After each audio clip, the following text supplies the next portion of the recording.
हाय, hello, नमस्कार सर्वांचा. माझ्या यूट्यूब चॅनलमध्ये सगळ्यांचं मनापासून स्वागत आहे. आणि आज असं विशेष म्हणजे थोडंसं आरोचं आणि माझ्या पप्पाचं थोडंसं भांडण झालं. कारण आरू अभ्यासच करायला नको म्हणते, त्यामुळे ना थोडंसं मी तिला फटकवलं. त्यामुळे आरूचे पप्पा माझ्यावर रागावले जास्त.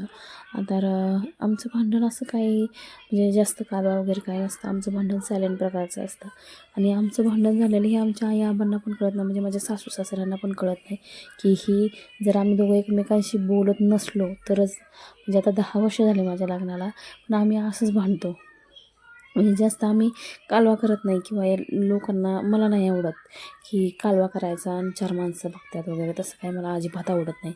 मला दुसऱ्यांचं पण नाही पटत ते जास्त कालवा केलेला, आणि मला पण स्वतःला नाही आवडत की कालवा करायचा, 4 माणसं येणार बघणार.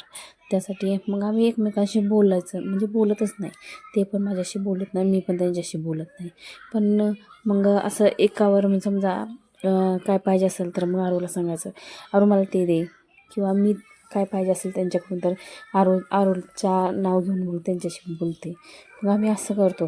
पण उगाच कालवा वगैरे काय आमचे काही नसतं दोघांच्यातमध्ये. आणि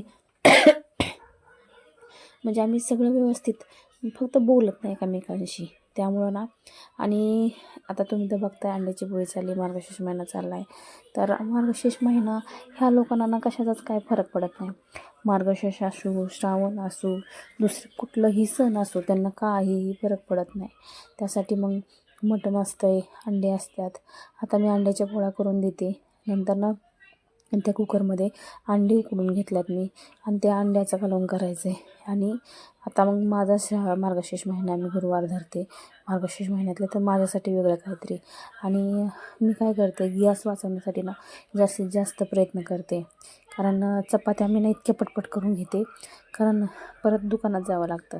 दुकानात जर गेले तर तिकडे जास्त वेळ द्यावा लागतो. आणि एखादी साडेला जर गिऱ्हाईक आलं तर मला गॅस बंद करून जावं लागतं.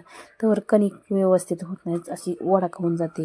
तर त्यासाठी मी पटपट पटपट पटपट पटपट चपात्या करून घेते. आणि नंतर आता मला काहीतरी करणार, थापुळं नाही तर काहीतरी.